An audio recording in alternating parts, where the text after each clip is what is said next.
faster gun coming over yonder. Tomorrow comes. Let me tell you, buddy, that it won't be long till you. Welcome back once again. You know where we're at. We're in the thick of it with this Pachycypress millwork install, and we're coming down to the last item on the list, believe it or not, and that is the pinnacle of this whole journey, and that is the mantle. We're gonna get started on that today. I mentioned in the last video we were gonna have a video showing the casing work, but we actually don't have a little bit of footage of it, but with 3 guys on it, we kind of just like went through it quick. And I didn't want to slow them down to record because, hey, we're making progress. But it was casing. There was one cool part, the mullion going across the doors on these transom windows right here, in between the transom and the door. That was pretty cool, and I'll probably dedicate a whole video to that and show how using the Kaizen fence we made quick work of that. We are going to jump right into it, and I've got a frame for this mantle first. I got a lot of brain power that I'm going to be using today. Laying this out because I don't have actual plans. I have inspiration photos, which are great, and a couple of hand sketches, which also are great. But now that we're in the field, we've got to just make it happen, make these designers' dreams come true.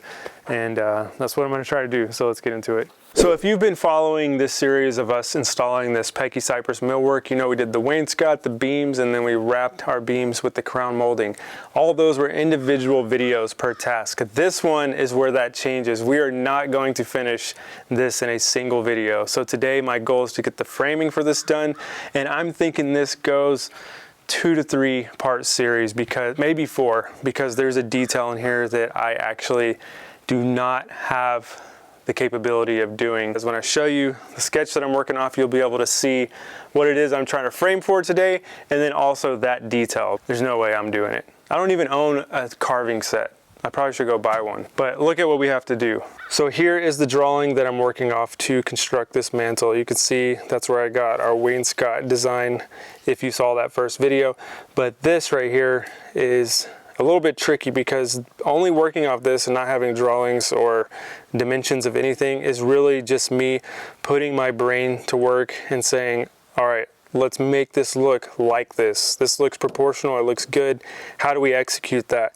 Well, that's a challenge. So we're gonna get into it in the following videos and today. So my goal is to frame for this, but you can see the detail that I'm not going to be able to do. There's this little S scrolling volute on each side of the frieze here on the mantle. So that is the tricky part. And you can see our existing beam that we already installed. One detail on here that is not going to be is that crown is not going to sit under that beam throughout the whole room. It's only going to be on the mantle, and that is because we didn't have room for that detail because we had those transom windows right there. It wouldn't allow it. So here is the fireplace that we're going to be trimming out and building our mantle on. It will go from floor to ceiling, as you saw in the sketch. It'll go up and actually touch our existing beam that we previously installed. The wire coming out of the wall is for a light that will illuminate a piece of artwork that will be displayed on the mantle. Now this stone that you see here surrounding the firebox is actually 8 inches wide on top and both left and right sides. Now 8 inches on top is actually a code failure. Typically you would want 12 inches there of non-combustible material. This is a general guideline. It varies from region to region, so I'm not saying to do anything that I'm doing, and I just want to put this disclaimer out there. Don't ever do anything you've ever seen me do in any of my videos ever. This is purely for entertainment purposes. So why are we putting an 8-inch stone here in failing inspection? Well, here's the thing. This place is out here in the middle. It's not in city limits. There's no inspector coming. Now you might think, what, just because there's not an inspector coming, you're going to be negligent, you're going to be, put these people in harm, you're going to be irresponsible by not? No, absolutely not true. Here's the problem with modern day code. It doesn't take into consideration really 2 things in my opinion. There could be more, but the 2 big ones to me are beauty and common sense. Now, when you think about what the code requires, that 12 inches, that is massive. Like from 8 inches to 12 inches for that surround really bumps this fireplace proportion up in not a good way. So you can see our wainscot lightly sketched on the wall there. It matches the exact firebox opening, and there's all this stuff has been thought out. So traditional historic mantles always had this small piece. I've even measured some that were like 4 inches, and yes, they are grandfathered in, they're not up to code, but when we have the opportunity to do something where we're not going to fail an inspection, you know, we're going to do it the right way, what we believe is the right way. So that's my opinion on code not taking beauty into consideration. And really, this is a whole topic. If you follow our Passion for Craft podcast, we talk about this quite often. And the other thing that it doesn't take into consideration is common sense. Now, you got to think, I am not going to build this mantle out like a foot over this opening here. Now, if I was going to be like 12, 14 inches out right over the firebox with my combustible Pecky cypress, okay, well, that's where common sense comes in. It's going to heat it up and it's going to possibly combust and cause a fire, which could happen in theory, but as you've seen in those example photos and videos that I just shown of historical mantles, those have been there for hundreds of years, combined hundreds of years. Each one of those houses is about 100 years old.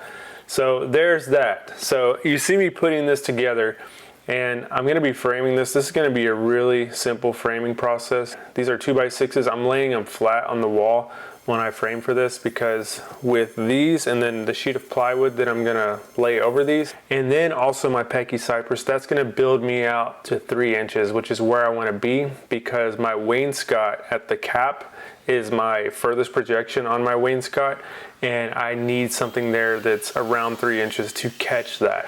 So I'm building this out with that in mind, and that's why I'm laying these flat. So I'm going to get these two here on the outside screwed in first. I've got an LVL up there up top, and then I've got a stud running down in the middle really of these two boards. So I'm getting all this screwed together, and really I'm going to be creating like a basic frame, and I want something that when my plywood sits on it, it's rigid, it's not going to be pushed in. I'm using 3/4 inch plywood, so it's going to be stout. This thing is going to be good to go, and no matter where I shoot it, as you saw from the design, it's like that plank layout, just like our wainscot. I want it to have something to bite, like a nail. I mean like a backer, like plywood. That's why I'm using this plywood to back it. So now that I've got these vertical framing members in, I'll go ahead and measure for my horizontals. I'll get these cut. I'm going to put one up top and one also at the bottom, and then you'll see I'll also fill in between this as well. This is pretty much just me coming up with the most rigid design that I can. So this little block right here is a 2x4, and that's going to space out the same distance on the sides. This will be important later. What I'm doing here is I'm shooting a 15 gauge nail to keep things flush, because as you can see, it's a little wacky here with drywall and the masonry. It just doesn't meet flush, which is fine. That's our job. We're finished carpenters. We bring it out to finish and make it flat. So we can go ahead and get this board fastened to the block wall using Tapcon. So I'm pre-drilling there through the wood and then running this through the block, and then I'll get these things in, but I'm not going to cinch them down till I get some PL and some shims back there so it doesn't bend in and kind of pull it towards the wall. So I'm going to get some more verticals in here, and then basically I'm going to be making a grid. And what you'll notice here, I'm tacking these in first, like I mentioned with those 15 gauge finish nails, just so everything stays flush. And when I screw them, like I'm doing here, they don't walk around and move on me. So that's the whole idea of the 15 gauge. I'm not only trusting the 15 gauge, everything comes back and gets screwed. And you can see here, this is all block. I'm putting Tapcons in the 4 corners in the middle there.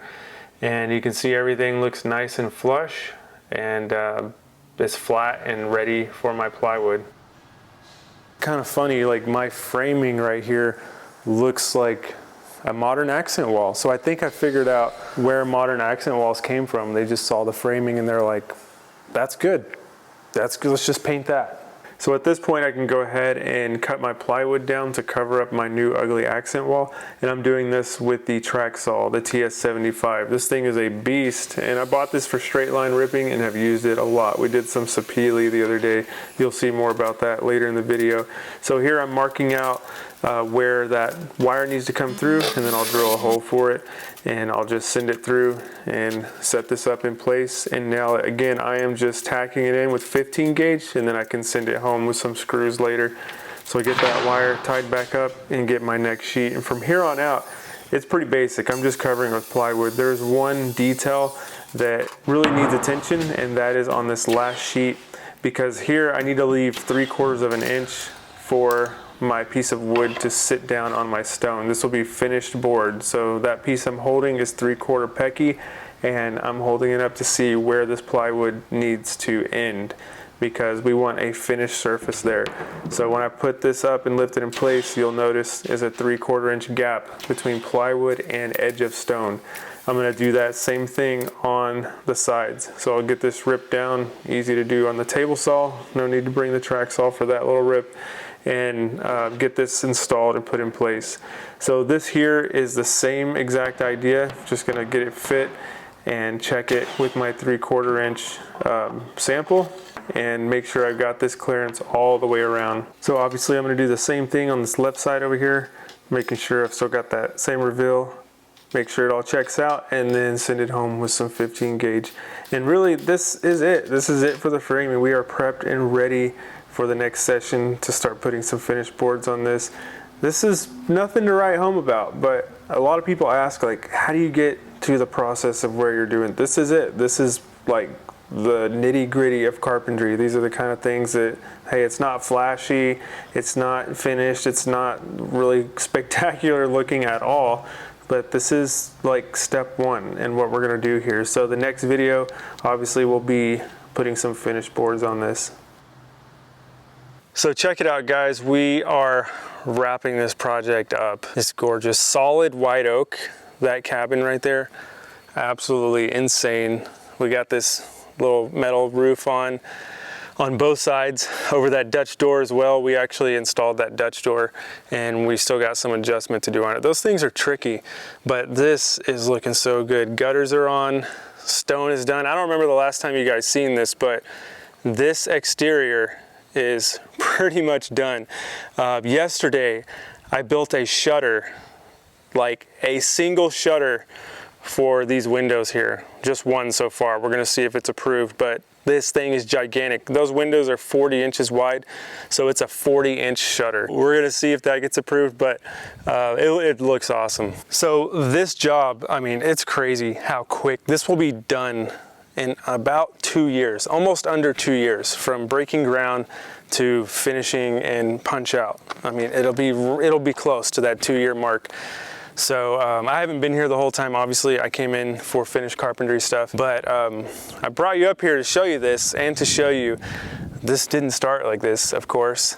It was framed and then it looked beautiful. And that's what's gonna happen to that mantle. We got the framing done today, and the next time we meet up out here, we are going to do some beauty. So we're gonna wrap some pecky around that framing, and it's gonna start looking like that sketch design that I showed you in the beginning of the video. But we got our framing in, and I'm happy with that, and we're prepped and ready to get the finished boards on.